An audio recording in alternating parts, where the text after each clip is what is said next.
என்ன? ம், 2 பிளேட்டோட வர? ம், இங்க யார் கூட வந்திருக்க? அது வந்து மாமா, சிங்கம் சிங்கிளா தான் இருக்கும் மாமா. அதே மாதிரி சிங்கம் கொஞ்சம் அதிகமா தானே சாப்பிடும். அதனாலதான் மாமா 2 பிளேட் வாங்கினேன். ஓஹோ, அப்போ 2 பிளேட்டும் நீ தான் சாப்பிட போறியா?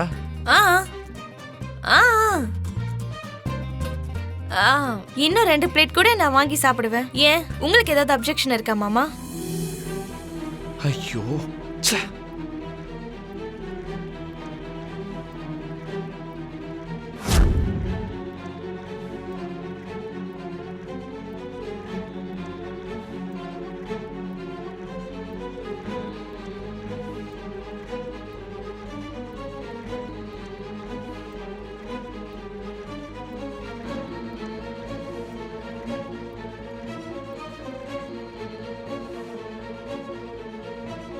பூமி எங்க?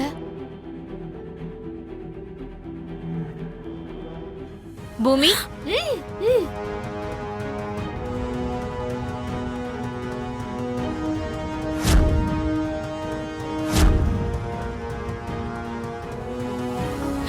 ஐயோ, என்னாச்சு சாரதா? பசிக்குதா?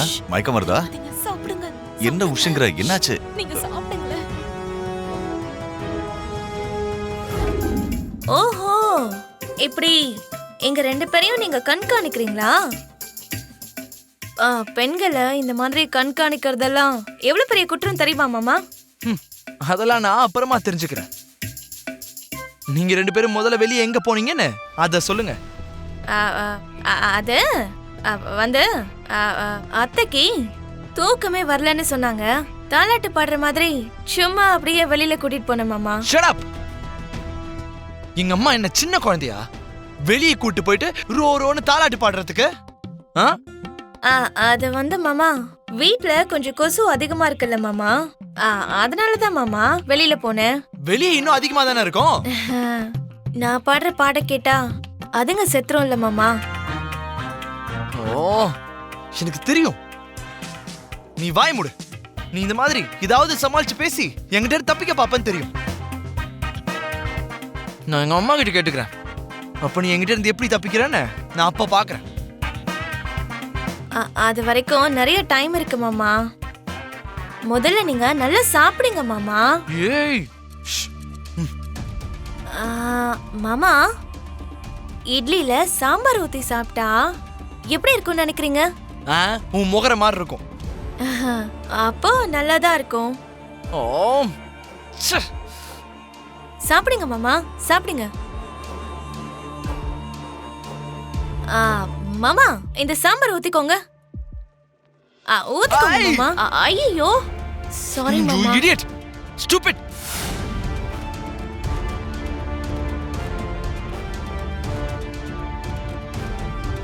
உனக்கு கொஞ்சம் கூட அறிவே இல்லைல்ல?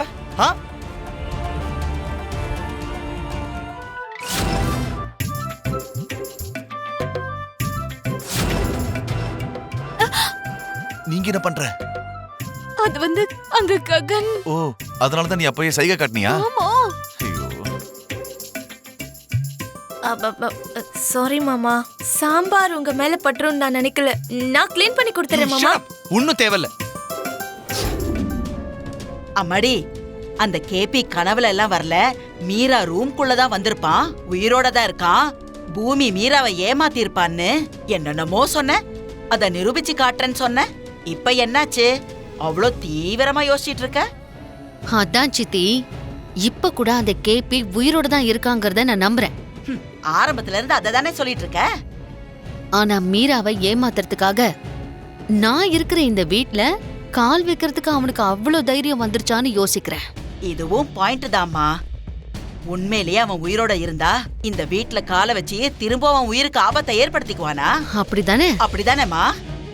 இந்த பாயிண்ட்ல தான் நான் ஸ்டக் ஆகி நிக்கிறேன். நமக்கு இன்னும் கொஞ்சம் கூட கிளாரிட்டியா தெரியணும்னா நாம முதல்ல போய் மீரா ரூமை செக் பண்ணணும். எப்படி? வா. ம். மீரா, அண்ணே,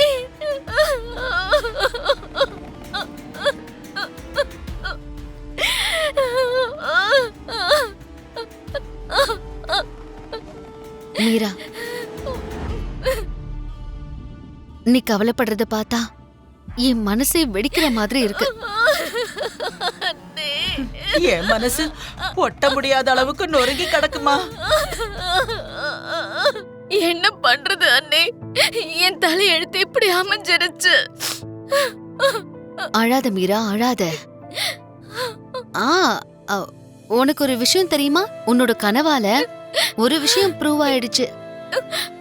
அந்த சாரதாவை விட உன்னதான் கேபிக்கு ரொம்ப பிடிக்குங்கிறது ப்ரூவ் ஆயிடுச்சு.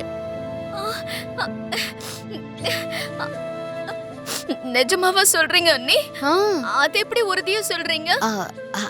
அதாவது உன் மேல அதிகமா பாசம் இருக்கிறதுனால தானே உன்னோட கனவுல வந்திருக்காரு. அதுவே அந்த சாரதா மேல பாசம் இருந்திருந்தா சாரதா கனவுல தானே வந்திருப்பாரு. ககன் கையால பிண்டம் வைக்க சொல்லுன்னு சொல்லிருப்பாருல்ல. நிஜமாவா அண்ணி? இத்தனை வருஷத்துக்கு அப்புறம் என் பாசம் அவருக்கு புரிஞ்சிருக்கு. புரியாம போயிடுமா என்ன?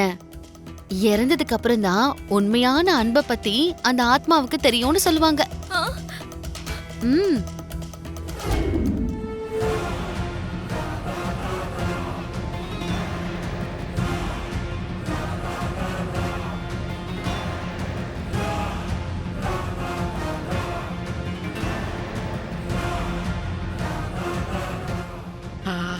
அப்போ மீரா கனவு காணல.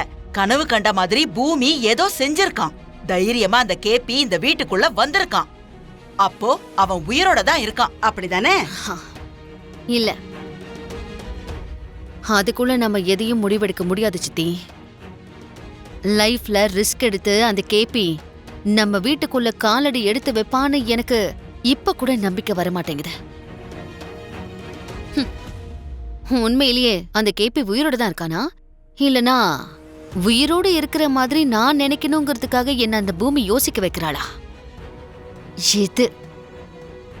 இதைத்தான் நான் இப்ப கண்டுபிடிக்கணும்.